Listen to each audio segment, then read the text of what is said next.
Bonjour à toutes et à tous et bienvenue sur Educative. Alors aujourd'hui, on va faire un exercice qui en même temps est une démonstration.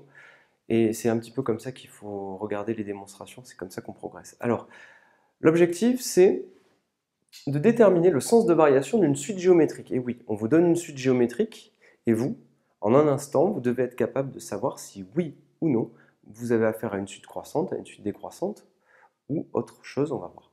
Alors ici, je vais travailler avec des suites qui sont positives. Le premier terme est positif, Q, la raison est positive, et ainsi de suite, et ainsi de suite. Tous les termes UN de la suite sont positifs. Donc je travaille qu'avec des suites dont les termes sont positifs, c'est très important. C'est un petit peu un cas particulier, parce qu'après, quand vous voudrez regarder les suites géométriques qui ont des termes négatifs, eh bien, il y aura une petite adaptation à faire. Mais ici, on va juste se restreindre à des suites géométriques positives. Premier terme positif, la raison est positive, tous les termes de la suite sont positifs. Alors, comment on fait pour étudier le sens de variation, pour savoir si une suite est croissante ou décroissante? Eh bien, il y a deux techniques. La première, c'est calculer, je l'écris un petit peu à côté, la technique, c'est de calculer UN plus 1 moins UN, ça vous savez le faire. Vous calculez UN plus 1 moins UN. Si UN plus 1 moins UN est positif, la suite est croissante.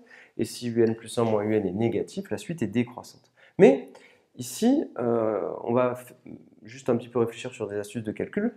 On avait fait une vidéo pour les suites à terme strictement positifs. On pouvait calculer UN plus 1 sur UN et regarder si cette quantité-là était inférieure à 1 ou supérieure à 1. Eh bien, c'est ce qu'on va faire ici. Alors, quand on vous demande de calculer UN plus 1 sur UN, qu'est-ce que vous faites? Il y a deux façons de le faire. Cette façon-là n'est pas très élégante parce qu'elle vous fait faire des calculs en plus qui n'ont pas forcément lieu d'être.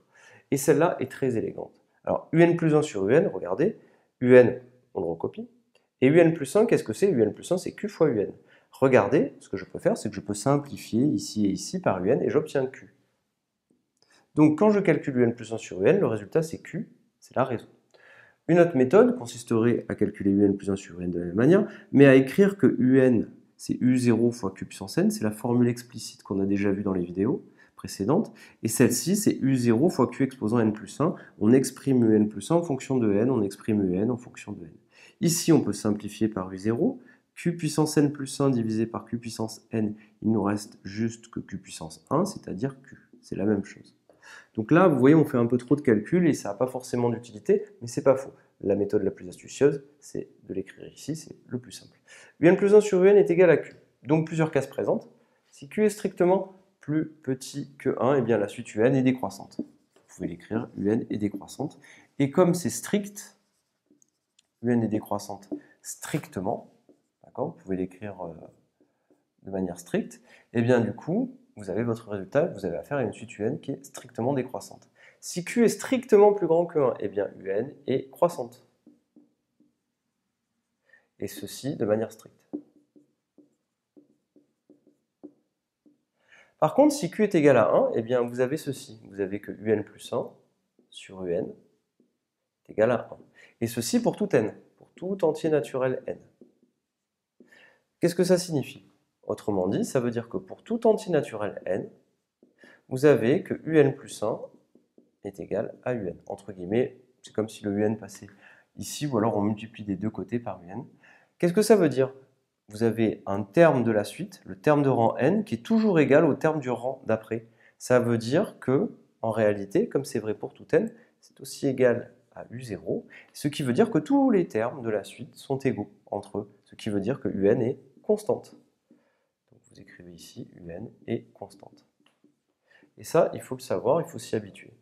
Donc vous voyez ce qu'on a fait, retenez un petit peu l'idée, on a une suite à étudier, on n'a pas la réponse immédiatement, on utilise la méthode qu'on a vue en classe, et là on s'aperçoit qu'on a affaire à une discussion, suivant les cas, on aura différents résultats qui vont intervenir. Donc retenez bien cette idée, vous vous raccrochez à la méthode que vous connaissez, on vous demande d'étudier le sens de variation, vous calculez UN plus 1 moins UN, vous auriez pu le faire, ou UN plus 1 sur UN. Vous arrivez à un cas à différents cas, eh bien vous les écrivez. S'il y a un cas auquel vous pouvez répondre, eh bien vous le faites. Et une fois que vous avez répondu, du coup vous avez exactement toutes les réponses. Étant donné que Q était strictement positif, vous aviez que 3 cas. Q entre 0 et 1, plus grand que 1 et égal à 1. Ça s'appelle un raisonnement par disjonction des cas. Voilà, si vous l'avez déjà vu, c'est déjà bien, parce qu'en réalité, vous avez regardé tous les cas possibles, et maintenant, il n'y a plus aucun cas possible, puisqu'on a pris Q strictement positif. Retenez par contre que pour une suite géométrique, eh bien, quand Q est strictement plus grand que 1, la suite est strictement croissante. Quand Q égale 1, elle est constante. Et quand Q est entre 0 et 1, il ne faut pas oublier ça, eh bien, elle est décroissante strictement. Je vous remercie et à très bientôt sur Educative.